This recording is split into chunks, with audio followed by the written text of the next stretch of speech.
ഒരു വ്യക്തിയുടെ മാനസികമായ ഉൾക്കരുത്ത് എന്ന് പറയുന്നത് ഏത് പ്രതിസന്ധിയിലും ഒറ്റയ്ക്ക് നിലപാടുകൾ എടുക്കാൻ, ഒറ്റയ്ക്ക് ജീവിക്കാൻ, ഒറ്റയ്ക്ക് പല സാഹചര്യങ്ങളിലും എഴുന്നേറ്റ് നിൽക്കാൻ കഴിയുക എന്നുള്ള ഒരു മാനസികമായ അവസ്ഥയിലേക്ക് നമ്മൾ വരേണ്ടതാണ്.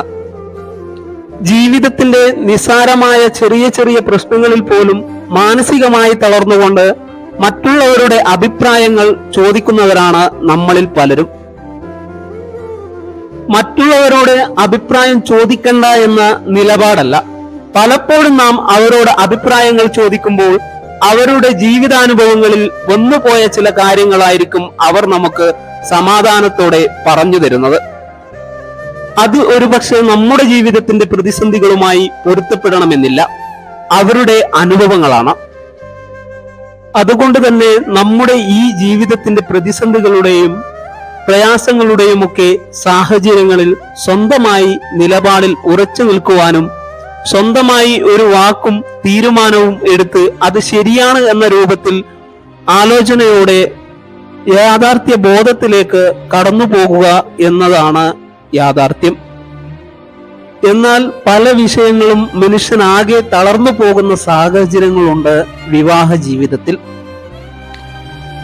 ഒരുപാട് സ്വപ്നങ്ങളുമായി പലപ്പോഴും കടന്നു പോകുമ്പോൾ സ്വന്തം ഇണയിൽ നിന്ന് ഉണ്ടാകുന്ന വൈകാരികമായ വ്രണങ്ങളും വ്രണപ്പെടുത്തലുകളും മനസ്സിന്റെ മുറിവേൽക്കലും ഒക്കെ വല്ലാത്ത പ്രതിസന്ധികളിലേക്ക് പോകുമ്പോൾ എന്റെ ജീവിതം ഇനി എങ്ങോട്ട് എന്ന് ചിന്തിക്കുന്നവർ, മക്കളെക്കുറിച്ച് അവരുടെ ഭാവിയെക്കുറിച്ച് വല്ലാത്ത പ്രതീക്ഷയിൽ മക്കളെ കല്യാണം കഴിപ്പിച്ചു വിട്ട് 1 വർഷം കഴിയുന്നതിന് മുമ്പ് തന്നെ പെട്ടെന്ന് വേർപിരിയേണ്ടി വന്ന് മടങ്ങി വരുമ്പോഴുള്ള മാനസിക സംഘർഷങ്ങളിൽ ഞാൻ എന്ത് ചെയ്യണമെന്നതിനെ കുറിച്ച് ഒരു വ്യക്തമായ നിലപാടില്ലാതെ വല്ലാത്ത സംശയങ്ങളിലും വല്ലാത്ത വ്യാകുലതകളിലുമൊക്കെ പെട്ടുപോകുമ്പോൾ മറ്റുള്ളവരോട് അഭിപ്രായം തേടുന്നവർ, തേടണ്ട എന്നല്ല,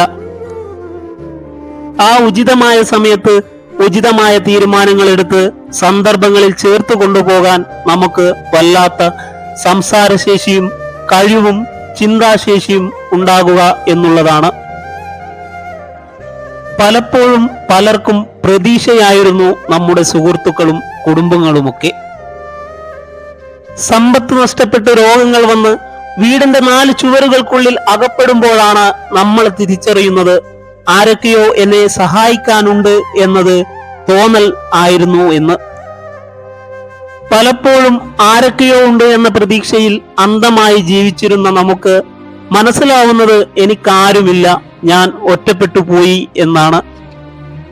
സമ്പത്തുള്ളപ്പോൾ, പണമുള്ളപ്പോൾ, പ്രതാപമുള്ളപ്പോൾ ആരൊക്കെയോ എന്റെ കൂടെയുണ്ട് എന്ന ഒരു മിഥ്യാധാരണയായിരുന്നു. സത്യത്തിൽ ആരും എന്റെ കൂടെ ഇല്ല എന്നൊരു ജീവിതാനുഭവം മുൻപിലുണ്ടാകാം. എന്നതിനെ കുറിച്ചുള്ള ഏത് സാഹചര്യത്തിലും ഒരു വ്യക്തിയിൽ ചിന്ത ഉണ്ടാകണം. പ്രതിസന്ധികളിൽ തളരാതെ, തകർന്നു പോകാതെ, ഒറ്റയ്ക്ക് ജീവിക്കാനും തളർന്നു പോയ സ്ഥാനത്ത് നിന്നും കൈത്താങ്ങി എഴുന്നേറ്റ് പ്രതിസന്ധികളെ അതിജീവിച്ചുകൊണ്ട് പ്രശ്നങ്ങളെ തരണം ചെയ്തുകൊണ്ട് മുൻപോട്ട് പോകണമെങ്കിൽ ഒറ്റയ്ക്ക് നിലപാടുകൾ എടുക്കാൻ, ഒറ്റയ്ക്ക് അഭിപ്രായം പറയാൻ, കുടുംബത്തിന്റെ പല സാഹചര്യങ്ങളിലും തന്റേടത്തോടുകൂടി വ്യക്തമായ ആലോചനാ ശേഷിയോടുകൂടിയുള്ള തീരുമാനമെടുക്കാൻ നാം പരിശീലിക്കേണ്ടതുണ്ട്.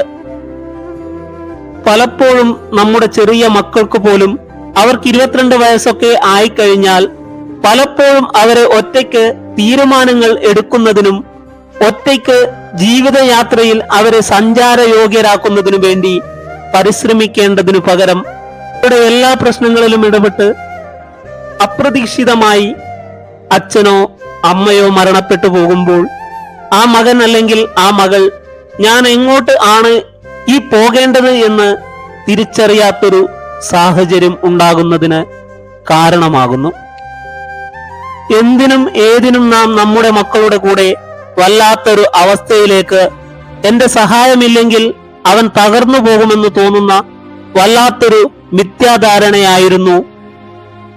അവിടെയും നാം അവരെ ഒറ്റയ്ക്ക് ജീവിക്കാൻ പരിശീലിപ്പിക്കുക എന്നതാണ് ഏത് സാഹചര്യങ്ങളിലും പ്രതിസന്ധികളിലും തകർന്നു പോകാതെ ഒറ്റയ്ക്ക് പല തീരുമാനങ്ങളും എടുക്കാനും അതിനെക്കുറിച്ച് മനസ്സിലാക്കാനും നമുക്ക് കഴിയട്ടെ.